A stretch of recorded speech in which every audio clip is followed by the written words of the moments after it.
Hello friends, in this clip we shall discuss about the respiration in plants. Respiration is a process by which ultimately results in the formation of ATPs from different respiratory substrates such as glucose, fatty acids and amino acids. Here we are considering glucose as a respiratory substrate. Now, respiration is completed in three steps, namely glycolysis, Krebs cycle, and oxidative phosphorylation that occurs during electron transport chain. Now, let's see these steps in brief. Let's start with glycolysis. Now, glycolysis involves a series of reactions occurring in cytoplasm. So, the glycolysis occurs in the cytoplasm. It is common for both aerobic as well as anaerobic organisms. During glycolysis, glucose is broken down into two molecules of pyruvic acid. So, glucose is broken down into two molecules of pyruvic acid in a series of reactions. Now, let's see these reactions. Now, the glucose is first converted to glucose 6 phosphate. This reaction is catalyzed by an enzyme called hexokinase and it requires manganese. Okay, manganese ions. Okay. Then glucose 6 phosphate is converted to fructose 6 phosphate by the enzyme phosphohexoisomerase and this process requires magnesium ions. Okay. Now then fructose 6 phosphate is then converted into fructose 1,6 bisphosphate. Okay, and this reaction is catalyzed by phosphofructokinase. Now for this reaction, one ATP is utilized for the conversion of glucose into glucose 6 phosphate and conversion of glucose 6 phosphate into glucose 1,6 bisphosphate.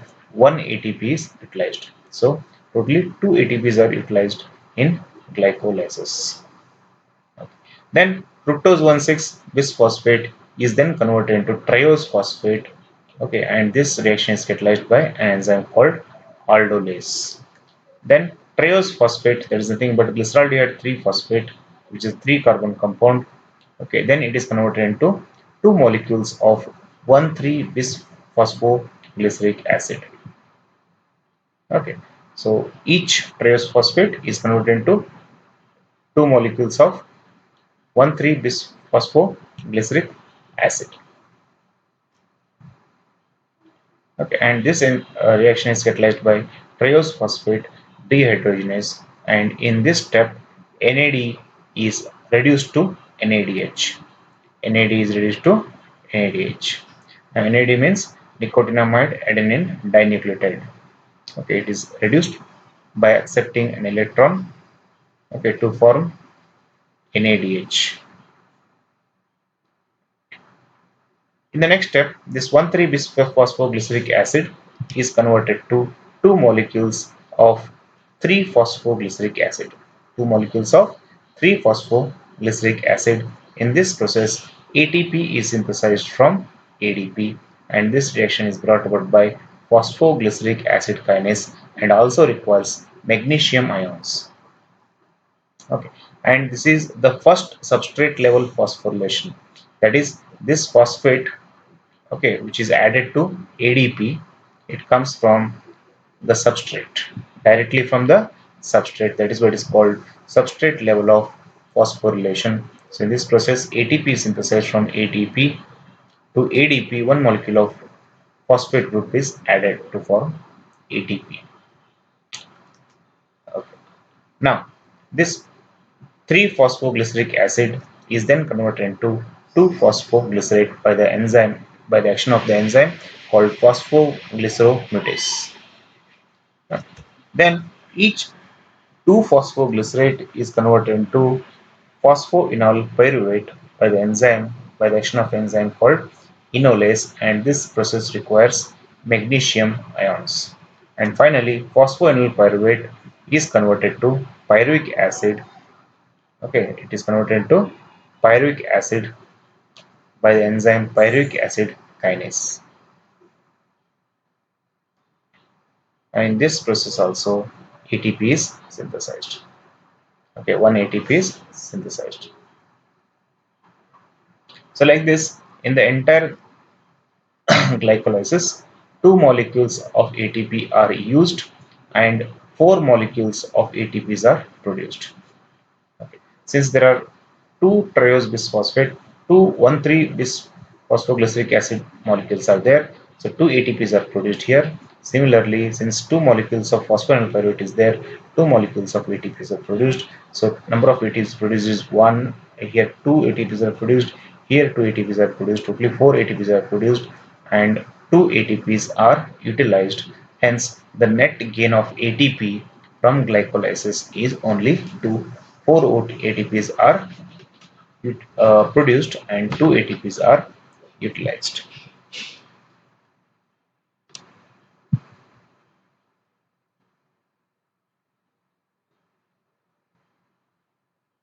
So this is the first step in respiration, that is glycolysis. Now what happens to this pyruvic acid? What is the fate of this pyruvic acid?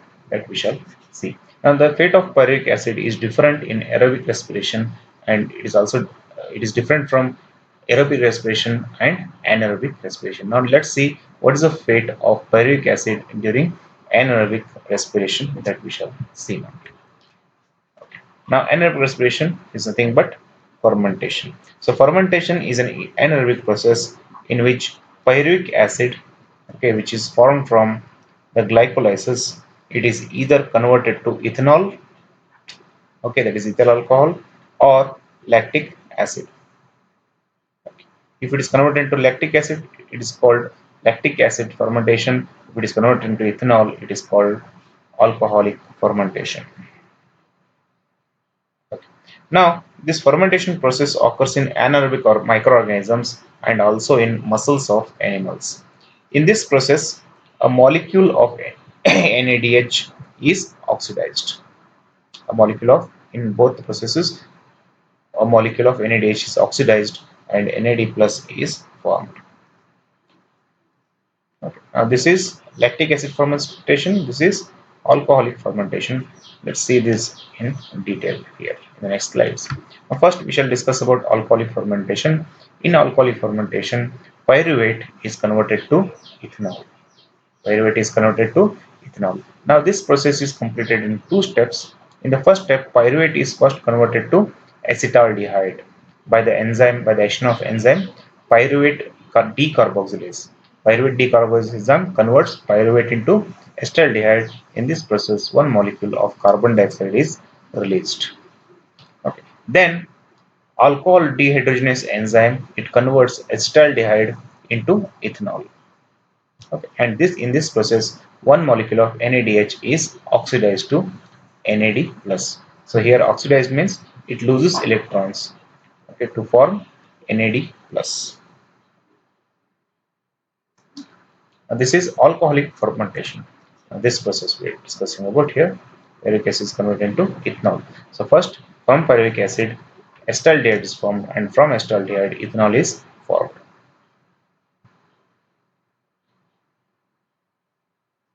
Now, let's discuss about lactic acid fermentation. So that is this part. Conversion of pyruvic acid into lactic acid is nothing but lactic acid fermentation. In this process, pyruvate is converted into lactic acid. Pyruvate is converted into lactic acid by the enzyme lactate dehydrogenase. So lactate dehydrogenase converts pyruvate into lactate. In this process also, one molecule of NADH is oxidized to NAD plus. Now remember, this is a reversible reaction. Pyruvate can be uh, converted into lactic acid, and lactic acid can also be converted to pyruvate by the same enzyme, that is lactate dehydrogenase. And this is lactic acid fermentation. Now this is the fate of pyruvic acid in anaerobic organisms. So either it is converted into lactic acid, which is called lactic acid fermentation, or it is converted into alcohol, which is called as alcoholic fermentation. Okay. Let's see what happens in case of aerobic organisms.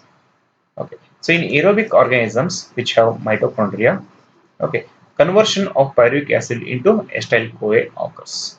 So pyruvic acid, which is produced in the cytoplasm, it is pumped into the matrix of the mitochondria. Okay. So in this process, in aerobic organisms where mitochondria are present, okay, this pyruvic acid is first pumped into the matrix of the mitochondria. So this is the matrix of the mitochondria and this is cytoplasm. So inside cytoplasm, pyruvate is produced and this pyruvate is pumped into the matrix. One thing you have to remember here is that fermentation not only occurs in organisms which lack mitochondria, it also occurs in the organisms which have mitochondria also. For example, muscles. So muscles have mitochondria, but still under certain circumstances, lactic acid fermentation takes place in muscles. Okay. Now, pyruvate which is formed in the cytosol or cytoplasm is then pumped into the matrix of the mitochondria, where this pyruvate is converted into acetyl-CoA. Pyruvate is converted into acetyl-CoA. This reaction is catalyzed by an enzyme called pyruvic acid dehydrogenase. It also requires coenzyme A. It also requires coenzyme A. Okay. And in this process, one molecule of NADH is reduced. It gains electrons and it is reduced to NADH. So in this process, one molecule of NAD is reduced. In this process, carbon dioxide is released. Okay. Now, since there are two pyruvate molecules formed from one glucose molecule, you will see the production of two NADH molecules. Two NADH molecules from two NAD molecules. Thus, two acetyl-CoA are formed from two pyruvic acid molecules.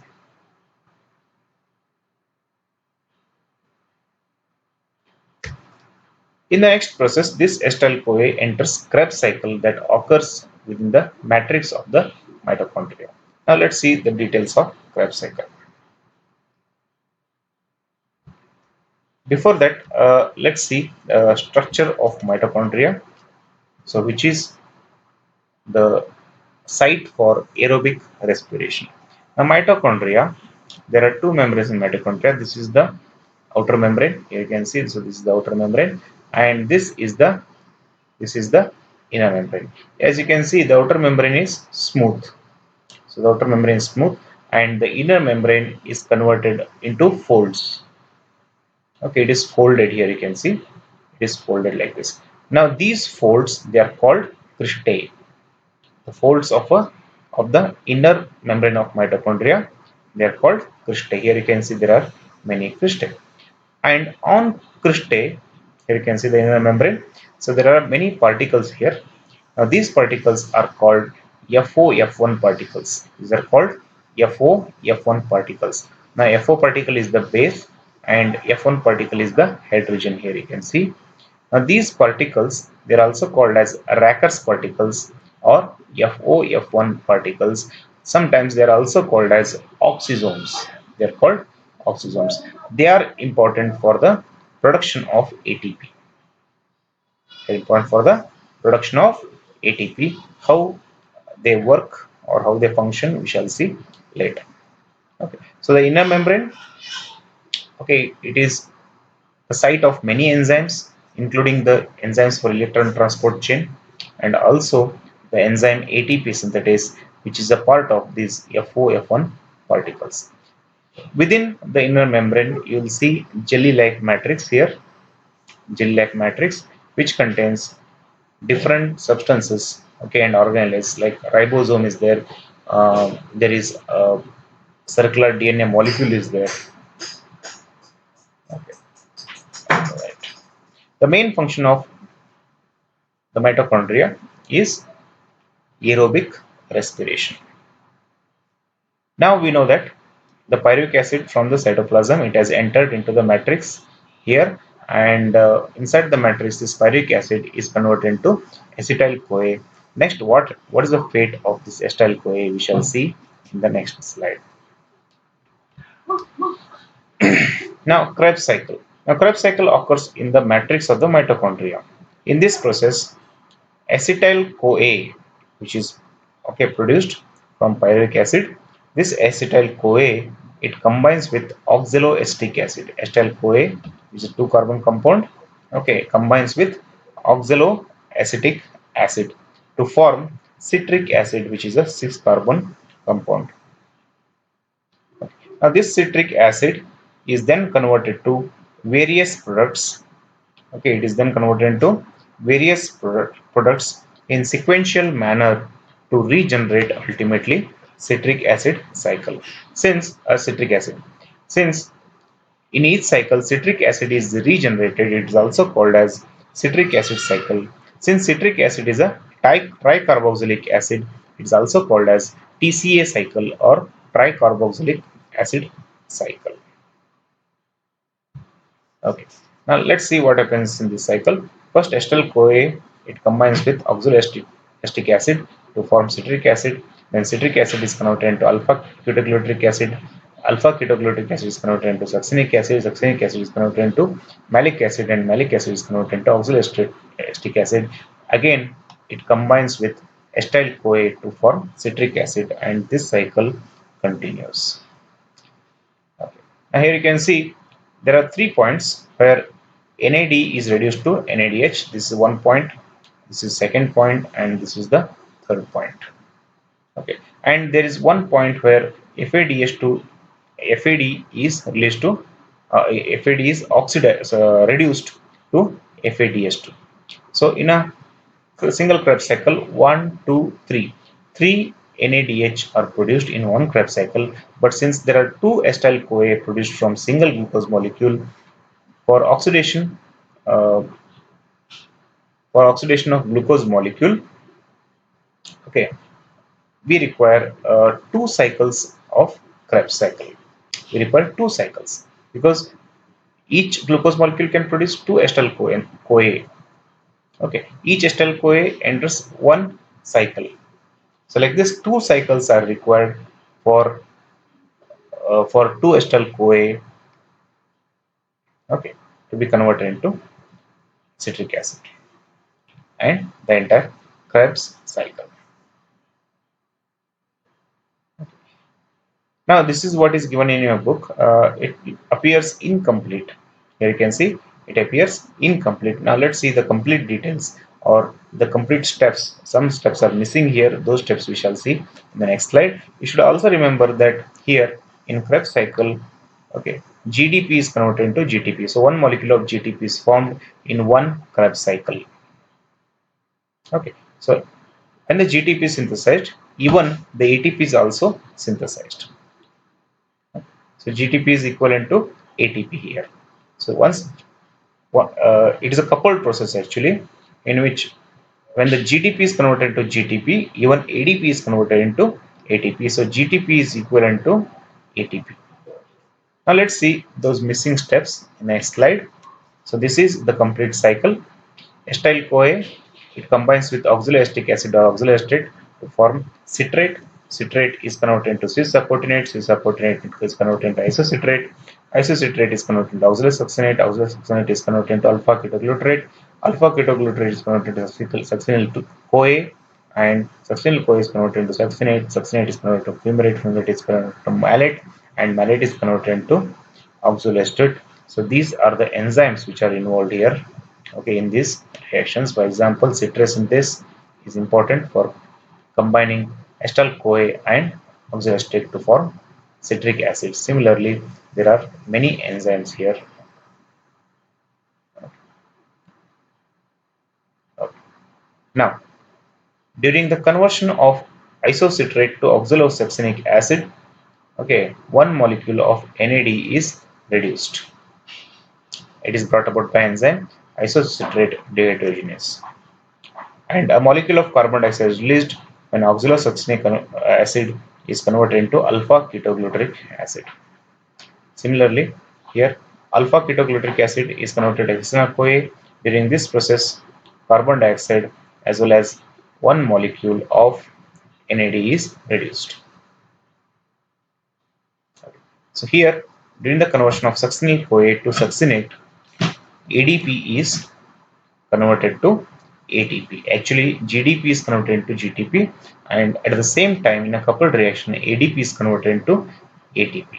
And during the conversion of succinate and fumarate, which is brought about by succinate dehydrogenase enzyme, one molecule of FAD is reduced to FADH2.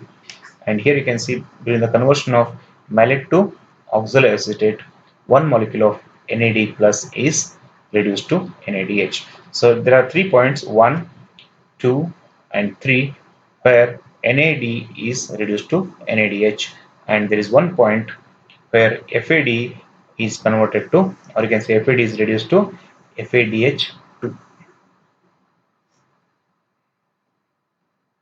Now this is Krebs cycle in detail. So we have added few, I have added few missing steps here. Now here, this is called substrate level phosphorylation, conversion of ADP into ATP direct, where the phosphate group is directly added from the high energy substrate. That is what is called substrate level phosphorylation. ADP is converted into ATP. So like this, in a single Krebs cycle, three NADH are produced, three molecules of NADH are produced, one molecule of FADH2 and one molecule of ATP are produced. And since there are two acetyl CoA from a single glucose molecule, okay, then we can say that the number of NADH which are produced are 3 into 2, 6, plus 2 molecules of FADH2 and 2 molecules of ATP are produced in Krebs cycle. Now let's see, there are some inhibitors of citric acid cycle. So there are certain molecules, certain chemical compounds which can block certain enzymes, in Krebs cycle. Thus, they can break the Krebs cycle, citric acid cycle. For example, this compound fluoroacetate, it is a non-competitive inhibitor of the enzyme acotinase, and when this is added, okay, in the presence of fluoroacetate, citrate is not converted into cis-acotinate, because the enzyme which is responsible for the conversion of citrate into cis-acotinate, that is acotinase, it is blocked by the effect of fluoroacetate. Similarly, one more inhibitor called arsenite, which is a non-competitive inhibitor of the enzyme alpha ketoglutarate dehydrogenase. So what alpha ketoglutarate dehydrogenase does, it converts alpha ketoglutarate into succinyl CoA. When arsenate is present, this alpha ketoglutarate is blocked. As a result, alpha ketoglutarate is not converted into succinyl CoA. Similarly, one more inhibitor called malonate, which is a competitive inhibitor of the enzyme succinate dehydrogenase. Succinate dehydrogenase normally converts succinate into fumarate. And when malonate is present, then this malonate will block the effect of succinate dehydrogenase. As a result, succinate is not converted to fumarate. Now, if any one of these inhibitors are present, then Krebs cycle is not completed.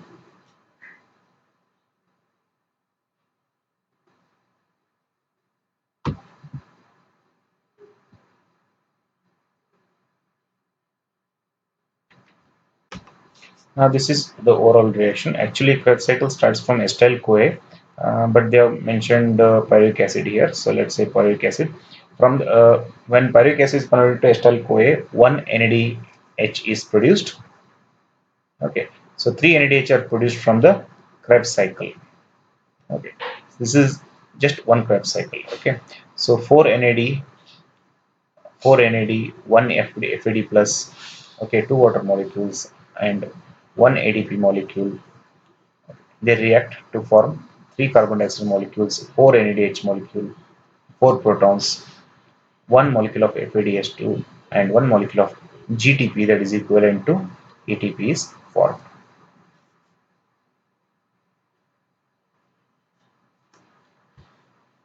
Now the question comes, what is the fate of NADH and FADH2? Now these NADH and FADH2 are used in the next step, that is oxidative phosphorylation. Okay, they are used to produce ATPs in the electron transport chain that we shall see in the next slide.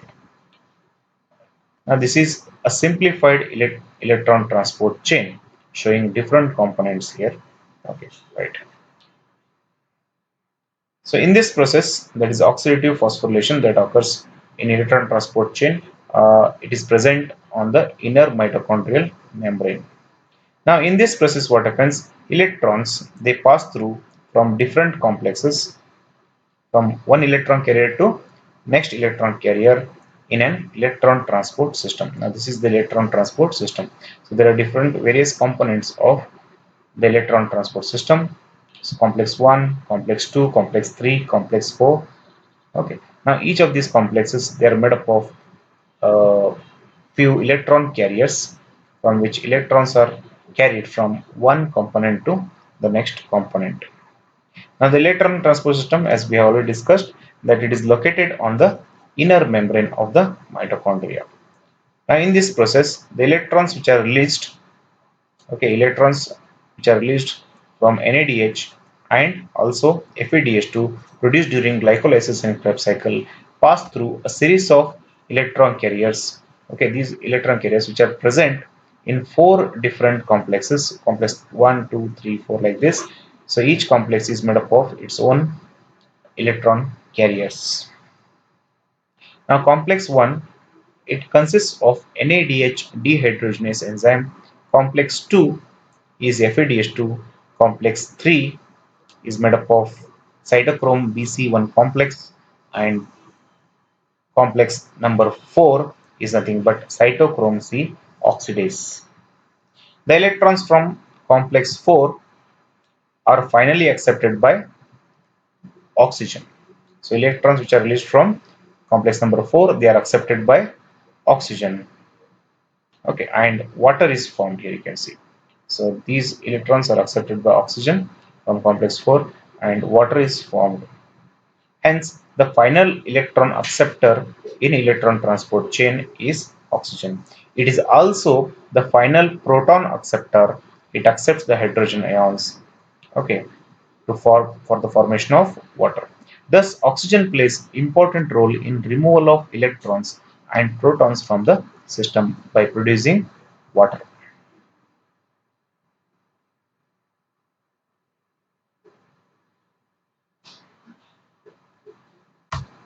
During electron transport chain, protons are pumped out of the matrix.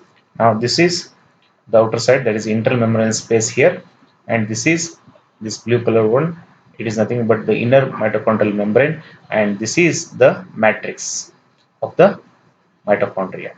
Okay, so you know very well that the head portion of the FOF1 particles, okay, which are nothing but ATP synthase enzyme or complex 5, which is located on the inner membrane.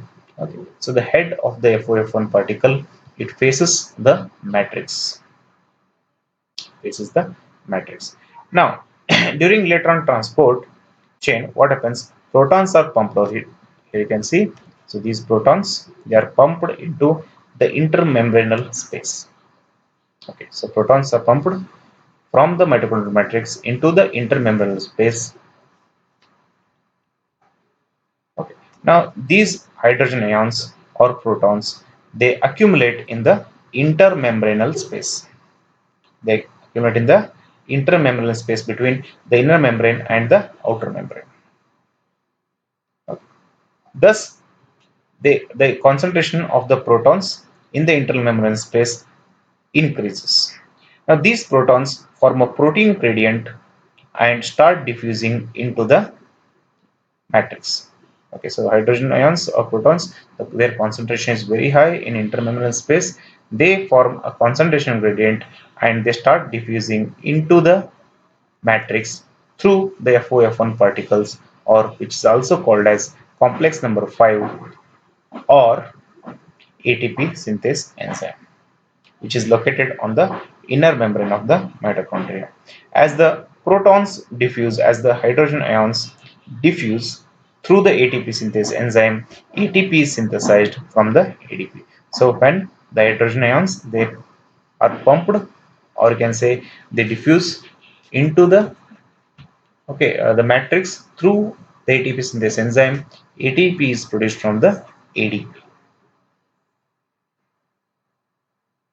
Now, ATP synthase enzyme has two parts: a base, which is called FO particle, which is located on the inner membrane, and a head portion, that is F1 particle, that is facing the matrix.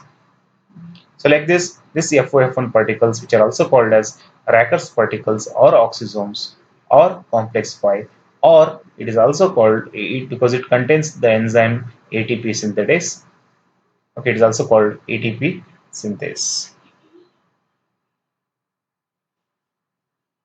So like this, ATPs are produced. Okay, ATPs are produced in glycolysis. ATPs are produced in Krebs cycle. ATPs are also produced in the oxidative phosphorylation.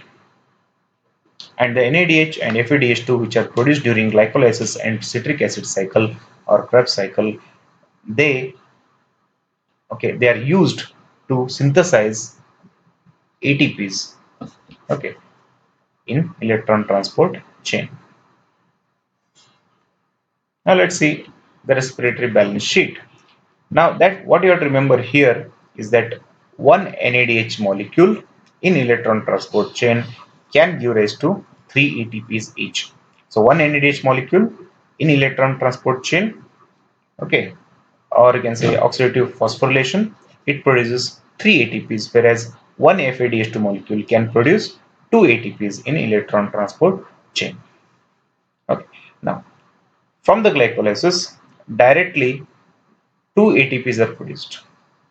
From glycolysis, totally 4 ATPs are produced, 2 are utilized. Okay, in the first step and the third step. Okay, so directly number of net ATPs produced in glycolysis is 2. And glycolysis also produces 2 molecules of NADH. Okay, each NADH, you know very well that it is helpful in producing 3 ATPs. Since 2 NADH are produced, total 6 ATPs can be produced from 2 NADH molecules in from glycolysis. Then, from pyruvate oxidation, that is conversion of pyruvate into acetyl CoA, 2 NADH are produced. So each NADH can produce 3 ATPs. So number of ATPs is 6. In citric acid cycle, directly 2 from single glucose molecule, okay, 2 GTPs are produced, which are equivalent to 2 ATPs. Then there are 6 NADH produced in citric acid cycle, that is Krebs cycle. So 6 into 3, because we know very well that each NADH molecule can give rise to 3 ATP molecules. So 6 NADH means 6 into 3, that is 80. And each FADH2 can produce 2 ATP molecules each. So 2 FADH molecules, 2 multiplied by 2, that is 4. So totally 38 ATPs are actually produced from a single molecule of glucose. A single molecule of glucose. And in anaerobic organisms where there is no pyruvate oxidation, there is no citric acid cycle, okay, and there is no electron transport chain, the net ATP is only 2 because only glycolysis occurs in the anaerobic organisms. So in fermentation, alkali fermentation, lactic acid fermentation, or glycolysis, the net ATP produced is 2.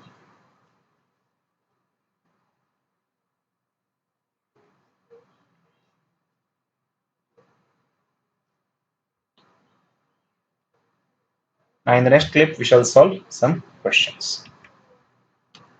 One more thing is missing here, that is ampibolic pathway.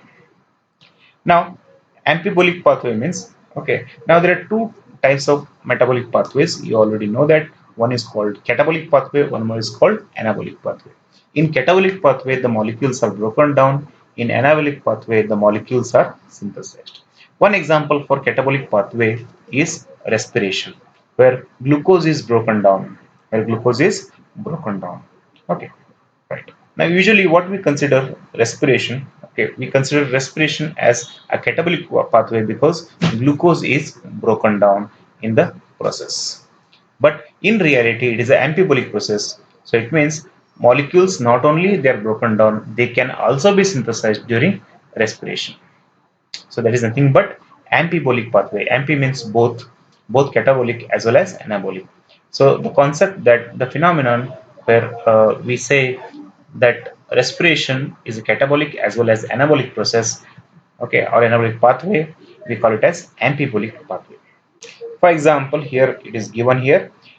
We have taken the examples of glucose while discussing respiration so far.